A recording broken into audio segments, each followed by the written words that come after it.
सामान्य कार्यकर्ताओं को भारतीय जनता पार्टी ने यहाँ अपना प्रत्याशी बनाया है। के लिए हम मान के चल रहे हैं कि सामने कोई भी नहीं है। अंतर्राष्ट्रीय स्तर पर ऋषिकेश का नाम है, लेकिन यहाँ पे इतना यात्री आता है लेकिन वो रुक नहीं पा रहा।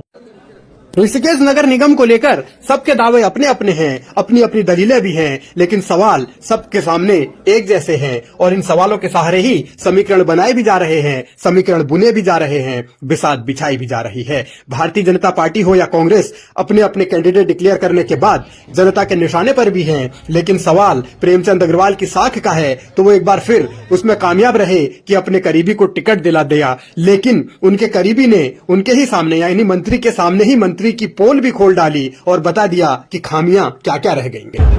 सच आया है, हम जीत के आएंगे और ऋषिकेश निगम को हमारे साथ खजाना भी खड़े हैं, शहरी विकास मंत्री और वित्त मंत्री।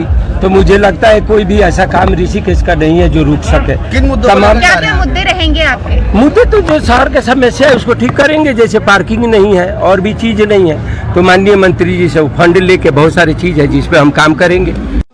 बीजेपी के मेयर उम्मीदवार शंभू पासवान मंत्री प्रेमचंद अग्रवाल के सामने ही ये कहने लगे कि तीर्थ नगरी ऋषिकेश में पार्किंग की गंभीर समस्या है। अब 4 बार के विधायक हैं प्रेमचंद अग्रवाल, मौजूदा वक्त में शहरी विकास मंत्री भी हैं, सब कुछ उनके कंट्रोल में है, फिर भी अगर विकास इस रफ्तार से हो रहा है तो समझा जा सकता है कि स्थितियां क्या हैं। दूसरी ओर बीजेपी की निवर्तमान मेयर अनिता ममगाई इस नामांकन में नहीं पहुंची। सियासी सवाल वहां से भी उठ रहे हैं कि क्या भारतीय जनता पार्टी इस मामले में यानी गुटबाजी के मामले में फिर से उलझी हुई है या सब कुछ प्रेमचंद अग्रवाल संभाल लेंगे। बहरहाल प्रेमचंद अग्रवाल ने अपनी पावर का इस्तेमाल किया, अपने करीबी को टिकट भी दिलवा दिया, लेकिन अब मुद्दा एक बार फिर अलग तरीके का उठ रहा है और सवाल बुनियादी हैं।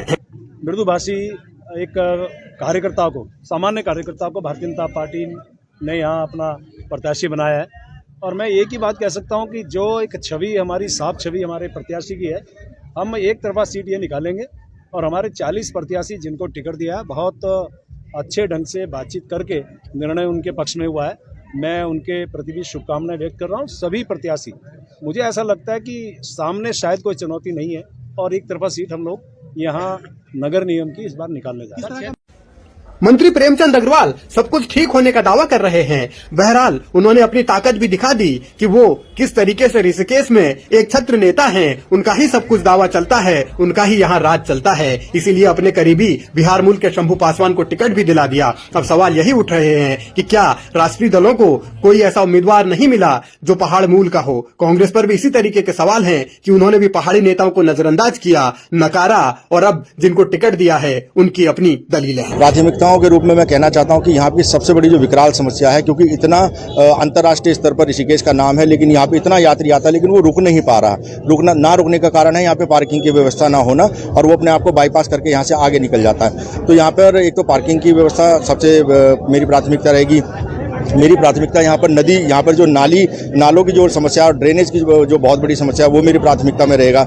मेरी प्राथमिकता में जो यहाँ का नगर निगम क्षेत्र में नए एरिया शामिल हुए हैं, हमारे ग्रामीण क्षेत्र हैं, उनका स्वामित्व उनको मिल सके, वो मेरी प्राथमिकता में रहेगा।